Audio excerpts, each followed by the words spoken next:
mengerjakan kebaikan, meninggalkan maksiat karena Allah disebut amal soleh. Amal soleh punya pahala disebut dengan hasanah.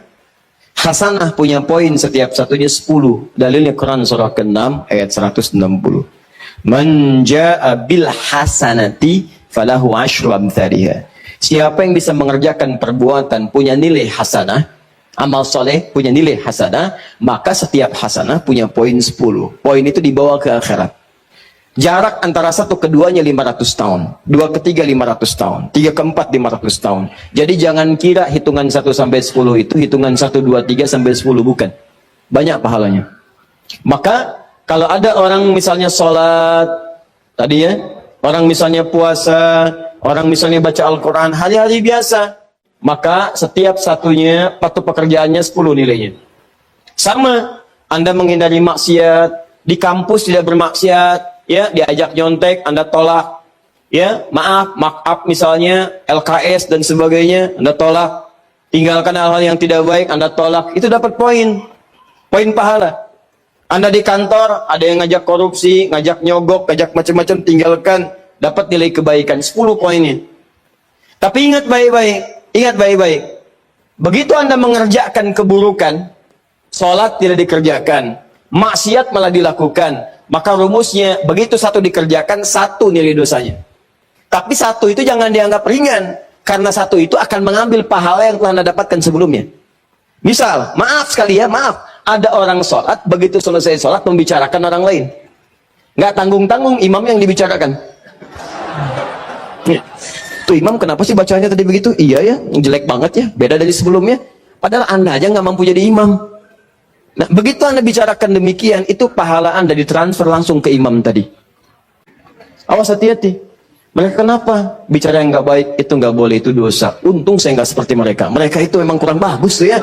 Itu pindah lagi situ. Jadi begitu itu kalimat disampaikan, pahala sholatnya seketika pindah kepada yang dibicarakan. Seketika. Itu langsung dipindahkan. Bukan cuma 1, 2 lagi, semua pahala yang didapatkan pindah ke orang tadi.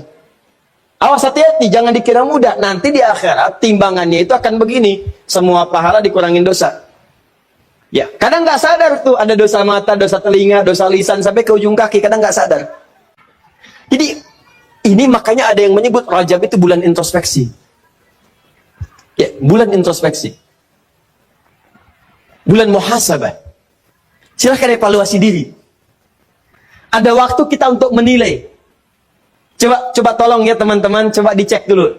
Cita-cita mau kemana di akhirat nanti? Surga. Surganya apa? Firdaus. Mau bersama Nabi? Yang pengen semua itu boleh angkat tangan. Tuh, ya. Terserah mau angkatnya gimana. Mau begini, mau begini, mau begini. Pokoknya saya bicara surga, nggak bicara yang lain. Bebas. Dah, nih.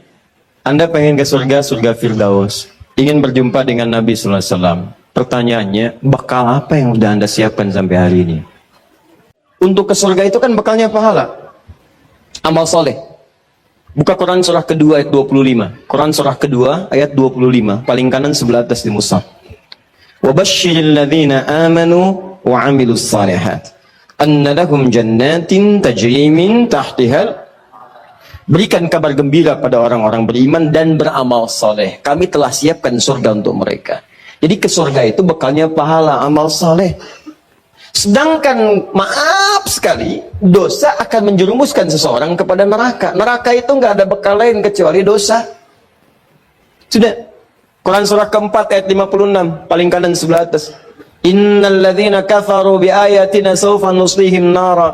Orang-orang yang ngumpulin dosa saat di dunia, ingkar terhadap perintah kami, disuruh kerjakan gak mau, disuruh ninggalkan malah dilakukan. Orang-orang yang begitu kasih kabar kepada mereka, kami akan celupkan mereka ke neraka.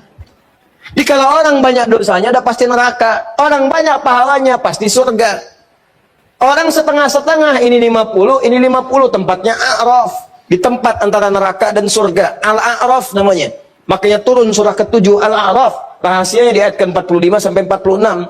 Dia nunggu di situ sampai selesai hisab. Baru setelah selesai hisab dimasukin ke surga. Hisab itu kalau berlangsung sehari saja, nunggunya sampai 1000 tahun. Itu tuh. Sedangkan Anda nggak ada yang nggak ngacung tadi, semuanya pengen ke surga, bekalnya Firdaus. Kita sepakat ke surga itu bekalnya pahala. Awas, dosanya tipis. Kalau bisa nggak ada. Sekarang saya tanya pada Anda, siapa yang dosanya tipis? Angkat tangan. Ayo. Ayo, saya pulang. Siapa yang nggak punya dosa? Angkat tangan. Ayo. Ayo. Siapa yang sedikit? Yang banyak? Yang banyak sekali.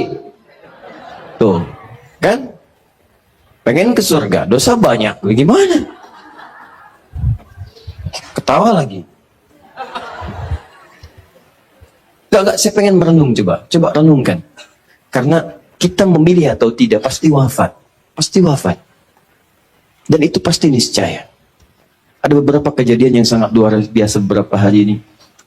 Saya dapat telepon dari ibu, kita ngobrol, ngasih tahu, nah kemarin ibu fulana yang punya majlis ta'lim itu, Masya Allah katanya.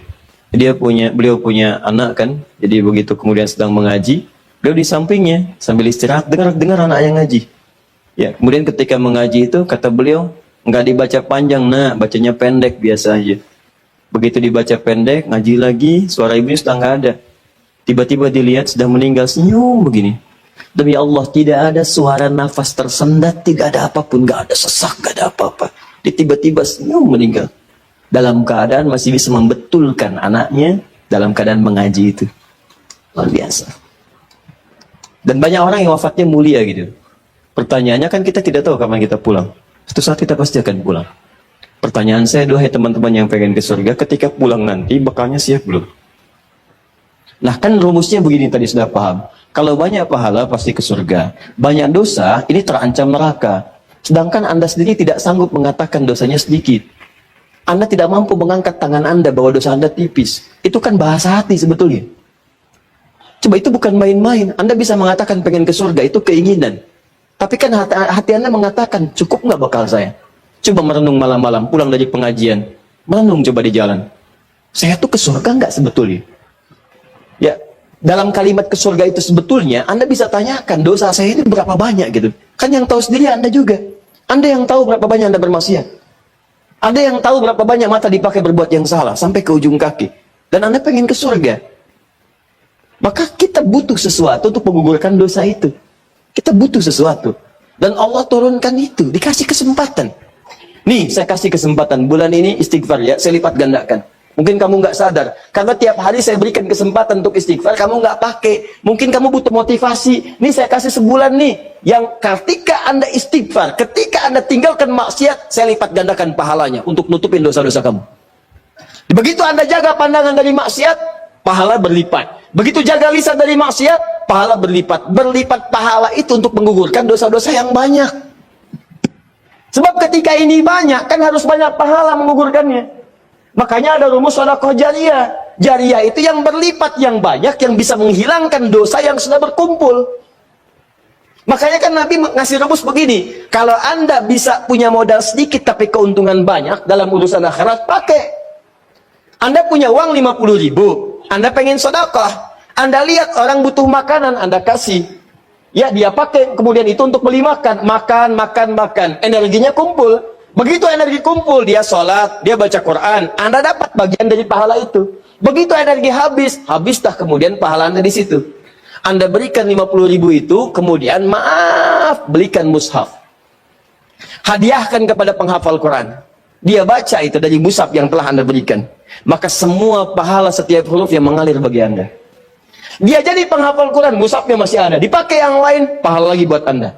Yang tadi telah hafal Quran, dia mengajar lagi, punya 10 murid, pahala dari 10 murid itu untuk Anda. Mushafnya sudah usang misalnya, dibakar sudah kemudian, habis seluruhnya, tapi muridnya masih ada, pahala untuk Anda. Modalnya 50.000 nggak berhenti. Tapi berapa dosa yang sudah dikumpulkan? Nah itu pahala tadi, nutupin dosa-dosa tadi. Tutup. Allah kasih waktu khusus. Kata Allah, nih saya hidupkan, kamu belum sampai ajalnya, saya kasih waktunya nih, untuk kamu tutupi semua maksiat itu, supaya pahalanya berlipat. Begitu pahala berlipat, dosa dihapuskan. Jadi kalau Allah sudah sampaikan Anda ke bulan Rajab, Anda belum evaluasi juga, Anda butuh berapa waktu lagi untuk bisa mengevaluasi diri? Kurang cinta apa sih Allah sama kita? Makanya ketika Nabi minta Umar mengatakan, "Hei Umar, siapa yang paling kamu cintai? Keluarga saya, bapak saya, ibu saya." baru ditempatkan Allah dan Rasulnya. Ya, saya belum mendengar. Ulangi lagi, ulangi lagi, ulangi lagi. Sampai Umar mengatakan tidak ada yang paling saya cintai kecuali Allah dan Rasulnya, baru keluarganya. Kata Nabi, ini yang dikatakan oleh Nabi SAW bermakna, teman-teman sekalian, la yatimmu ahadukum, atau dalam riwayat lain, tidak sempurna keimanan seseorang. Awas, hati-hati, sampai dia mencintai, menjadikan Allah dan aku lebih daripada yang lainnya. Sampai dia lebih menjadikan Allah dan aku lebih daripada yang lainnya. Dicinta Allah itu lebih pada yang lain. Apa tandanya? Amal soleh. Begitu Anda sedang bekerja, Allahu Akbar, Allahu Akbar. Kalau Anda cinta Allah, betul. Tinggalkan apa yang Anda kerjakan. Kerjakan dulu perintah Allah. Kecuali pada aspek-aspek yang darurat sifatnya. Yang Allah perkenankan. Dokter sedang tindakan, sedang operasi. Baru dibuka perutnya, jantung kelihatan. Allahu Akbar, Allahu Akbar. Maaf ya, panggilan Allah sudah tiba. Wah, begitu balik lagi kacau gitu kan keadaan. Nah, itu boleh istisna namanya. Nah, saya pengen katakan, ada peluang di bulan Rajab ini untuk mengevaluasi diri. Pahalanya banyak, jangan berbuat zalim. Sebaliknya, ada orang dikasih kesempatan, tinggalkan maksiat, saya gandakan, malah bermaksiat. Seakan-akan nantangin Allah. Saya kasih kesempatan ninggalin maksiat, saya gandakan pahalanya. Dia sengaja maksiat. Mata pakai maksiat lagi, telinga dengan maksiat sampai ke ujung kakinya. Maka kata para ulama, orang seperti ini ketika dia diberikan kesempatan untuk meninggalkan maksiat, malah dia kerjakan, maka dosanya berlipat dari hari sebelumnya. Jadi bulan ini, kalau Anda meninggalkan maksiat, pahalanya berlipat. Kalau Anda berbuat dosa, pahalanya berlipat. Maaf, dosanya berlipat. Kalau Anda berbuat taat dengan meninggalkan maksiat, maka pahala berlipat. Kalau Anda sengaja mengerjakan maksiat di bulan-bulan ini, bulan Rajab, Anda kerjakan maksiat, maka dosanya pun berlipat dari sebelumnya. Cukup satu dosa, itu bisa menyebabkan Anda terhambat ke surga. Sekarang dosanya berlipat, Anda masih kerjakan juga, dan Anda pengen ke surga. Allahu Akbar. Maka, yang penting dikerjakan di bulan Rajab ini, teman-teman sekalian, adalah bagaimana mengevaluasi diri dengan memetakan dua hal. Ini sunnahnya. Ini yang Nabi kerjakan. Satu, jauhi maksiat. Coba cek kebiasaan dari ujung kepala sampai ujung kaki. Apa yang biasa ditonton? Coba lihat tayangan televisinya. Kalau yang banyak tampil aurat, tampil yang jelek-jelek, sudah tinggalkan. Tutup, tutup. Pahalanya banyak. Ya. Awas yang biasa dengar yang tidak baik, tinggalkan. Sekarang alihkan pada yang baik-baik. Tutup, tutup, tutup, tutup, jauhi. Jauhi sampai ke ujung kaki. Langkah dipakai melangkah kemana? Ayo. Terus, tinggalkan, jauhi. Maka pahala datang. Nah, biasanya begini, Allah kan ciptakan segala sesuatu berlawanan. Quran surah 51 ayat ke-49, paling kiri sebelah bawah. Wa min kulli syai'in khalaqna zawjaini la'allakum tadhakkarun. Segala hal saya ciptakan berlawanan, berpasangan, supaya kalian itu tahu cuman saya yang tidak punya pasangan. Laki-laki pasangan perempuan, jantan pasangan betina, putik pasangan benang sari. Sama, maksiat itu punya lawan, namanya taat. Ada lawannya. Ada pasangan yang bisa kemudian bersatu, ada pasangan dalam bentuk lawannya hitam, lawannya putih, ya kan? Nah, ini nggak bisa bersatu dua-duanya. Awas, hati-hati. Taat lawannya maksiat. Pasangan yang dimaksudkan lawan, tabod dalam bahasa Arab. Nggak bisa menyatu. Maka biasanya ini akan saling mengalahkan. Kalau yang satu unggul, yang lainnya turun. Yang satu turun, yang lain naik. Demikian kalau orang sudah terbiasa menjauhi maksiatnya ditekan, maka taatnya akan naik. Kalau nggak percaya silahkan. Kalau orang sudah terbiasa menghindari kosakata yang kotor, maka di lisannya akan keluar yang baik-baik saja. Kalau dia terbiasa kemudian melihat yang baik-baik, maka maksiatnya yang buruk-buruk tidak akan pernah dilihat. Sebaliknya, maaf, kalau terbiasa melihat yang haram, maka kepada yang halal itu akan nggak suka. Saya sering katakan, kalau suami-suami sudah senang melihat wajah-wajah yang bukan mahramnya, pasti ada rasa ketidaksukaan pada istrinya. Ketika seorang suami sudah tidak senang memandang istri yang halal, itu berarti matanya sering dipakai melihat yang haram. Sama persis ketika istri sudah tidak senang memandang yang halal dari suaminya, maka seringkali dia melihat wajah-wajah yang diharamkan kepadanya. Coba cek berapa banyak Anda menggali status di media sosial. Silahkan cek berapa banyak wajah-wajah yang seharusnya dilihat Anda lihat, dan seterusnya. Jadi di bulan Rajab ini, yang harus Anda kerjakan, tingkatkan ketaatan, jauhi maksiat. Cara paling cepat, tinggalkan maksiat, maka ini akan naik. Nah, ada satu rumus, yang saat ibadah ini dikerjakan, rumusnya dilakukan, maka dua-duanya ini akan segera otomatis terjadi. Saya ulang, ada satu rumus, satu jenis ibadah, yang kalau Anda kerjakan ini, maka secara otomatis semua jenis maksiat akan ditinggalkan, dan semua jenis ketaatan akan dikerjakan. Ibadah itu namanya puasa. Cuma puasa yang saat dikerjakan pada saat yang bersamaan, maaf, orang yang puasa saat mengerjakan puasa itu pada saat yang bersamaan sudah pasti akan meningkat nilai ketaatan dan amal ibadahnya. Silahkan kalau tidak percaya, Anda tidak puasa belum tentu bisa memberi. Silahkan cek. Ada yang di depan mata minta pak, minta pak, minta, belum tentu diberi. Tapi saat puasa, jangankan yang kelihatan mata, yang tak nampak di data. Berapa yatimnya, berapa du'afanya. Silahkan cek saat Ramadan. Bukankah Anda mendata berapa yatim, berapa fakir, berapa miskin. Anda kalau tidak sedang puasa, belum tentu baca Al-Quran. Tapi saat puasa, itu bisa buka dalam setiap kesempatan. Buka Al-Quran, baca.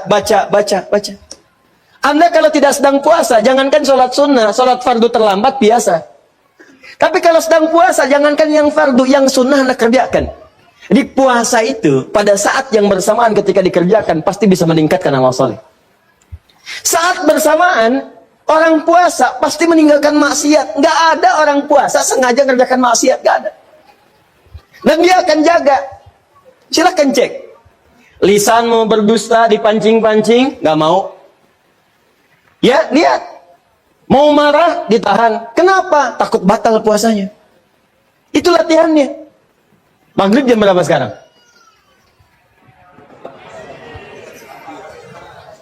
Delapan 17, 18, 18, 20 ya.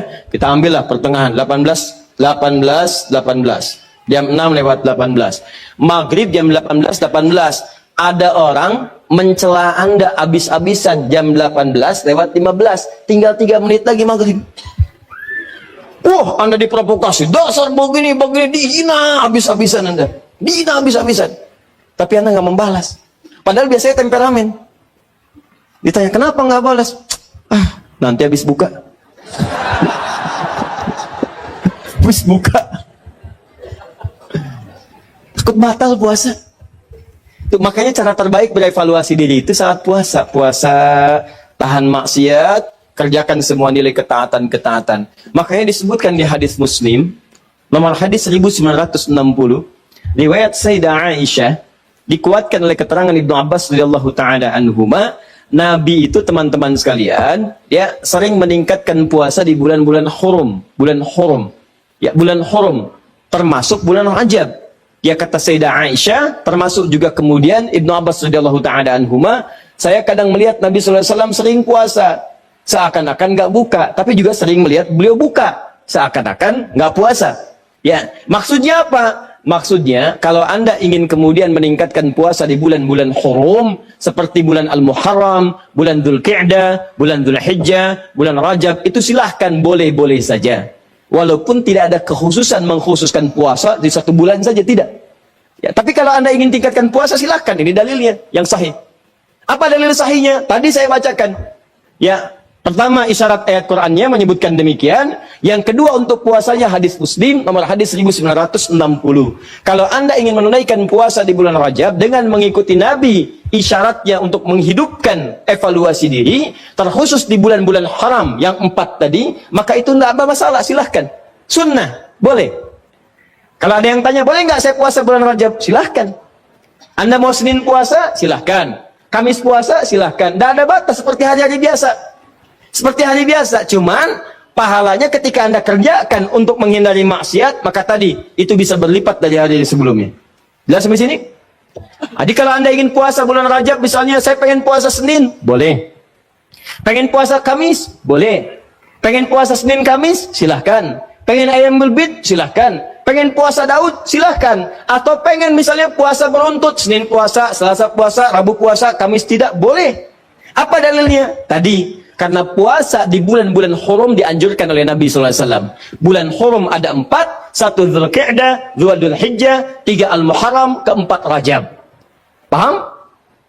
Tapi kalau ada kemudian yang menyampaikan kepada Anda, kalau Anda puasa di bulan Rajab akan mendapatkan pahala sekian. Puasa di bulan Rajab mendapatkan surga, nanti di surganya ada sungai namanya sungainya Sungai Rajab, ya kan? Puasa sehari di bulan Rajab maka Anda akan diampuni semua dosa, dibebaskan dari neraka. Kalau sudah bebas dari neraka, ngapain puasa Ramadan? Jelas? Jadi keutamaan puasa di bulan Rajab itu sebetulnya keutamaan umum yang disebutkan dalam dalil-dalil masuk dalam kategori puasa dan ibadah di bulan-bulan hurum seperti keutamaan di 3 bulan yang lainnya. Tidak ada amalan-amalan khusus misalnya yang hadis-hadisnya menunjuk keistimewaannya. Tapi kalau Anda kerjakan, silahkan saja kerjakan dengan niat mengerjakan amalan-amalan rutinitas seperti yang lainnya. Dan pahala Allah berikan kepada Anda. Contoh, Anda pengen sholat malam, silahkan sholat malam. Mau di bulan Rajab, bulan Sya'ban, bulan lainnya silahkan. Ya, sholat pertengahan malam silahkan, tahajud silahkan, ba'diyah maghrib silahkan, ba'diyah isya silahkan. Tapi kadang-kadang teman-teman sekalian, jangan sampai kemudian termotivasi oleh dalil-dalil sebetulnya yang tidak ada susunannya atau informasi dari Nabi SAW. Contoh, pernah mendengar kalimat ini, siapa yang menunaikan sholat di malam Jumat di bulan Rajab, di antara isya kemudian sampai dengan ke fajarnya, dia bacakan kemudian rakaat pertamanya setelah Al-Fatihah, kemudian dibacakan surat A, surat B sampai dengan Al-Ikhlas sampai yang lainnya, maka akan diampuni semua dosa-dosanya, dibebaskan dari neraka. Pernah dengar kalimat itu? Ini hadisnya hadis palsu. Ya, hadisnya hadis palsu. Bahkan di kitab hadis palsu pun tidak ditemukan. Ya, saking palsunya hadis ini, di kitab hadis palsu pun tidak ditemukan. Pernah dengar hadis ini? Inna fil jannati baban yuqalu Rajab. Di surga itu ada satu pintu, satu sungai. Nama sungainya Sungai Rajab. Siapa yang bisa puasa sehari di bulan Rajab, maka dia akan mendapatkan kenikmatan surga di situ dengan air minum dari Sungai Rajab. Pernah dengar? Nah, itu hadisnya pun hadis palsu. Saking palsunya, teman-teman, di kitab-kitab yang primer pun tidak ditemukan. Saya sudah menggali, ada 7 kitab yang menyampaikan itu. Saya sudah tulis semuanya, 7 kitabnya, di mana ininya, rawinya siapa, saya sampaikan semua. Ini ada At-Tashi'ashar al-Masyar Baghdadiyah, pengarangnya Abu Tahir As-Salafi, Fadailu Syahr Rajab Al-Hasan ibn Muhammad Al-Khilal, Fadl Rajab Abul Qasim ibn Asakir, Al-Amali Al-Khamisiyah karangan Yahya bin Al-Husain Al-Syajari, Al-Jurjani, Syu'abul Iman karangan Al-Bayhaqi, At-Tadwin fi Akhbari Qazwain karangan Abdul Karim Ar-Rafi'i, Fadailul Awqat karangan Al-Bayhaqi. Semuanya dicantumkan untuk menginformasikan pada kita hadis yang maudhu, palsu, paling minimal dhaif. Jadi dituliskan itu untuk kasih informasi. Ini hadisnya dhaif ya.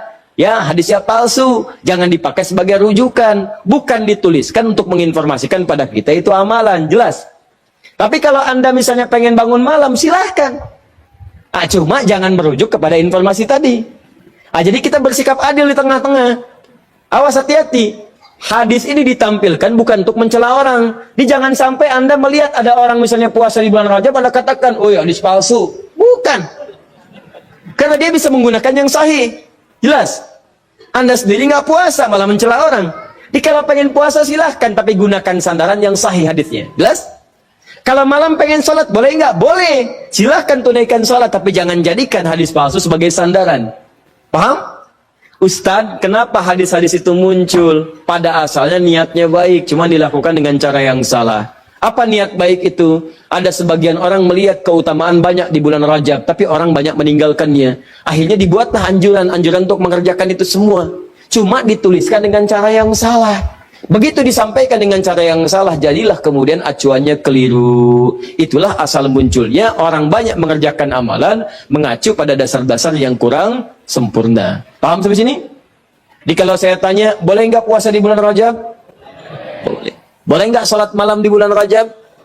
Boleh nggak sedekah di bulan Rajab? Boleh nggak mengkhususkan saya puasa sehari di bulan Rajab dapat surga? Boleh? Itu yang dalilnya bermasalah. Paham sampai sini? Jadi itulah asal muasalnya, runtutan ayatnya sudah ada jelas, hadisnya sudah ada, yang palsu sudah ada, yang sahih juga ada, yang sahih dijadikan acuan, yang kemudian dhaif atau palsu kita tinggalkan. Sepakat sampai sini? Maka kalau sudah sepakat, yang tidak sepakat kita tinggalkan dan tidak ada pertanyaan lagi sampai harus diulang ke tahun depan. Jelas ya? Baik. Paham sampai sini?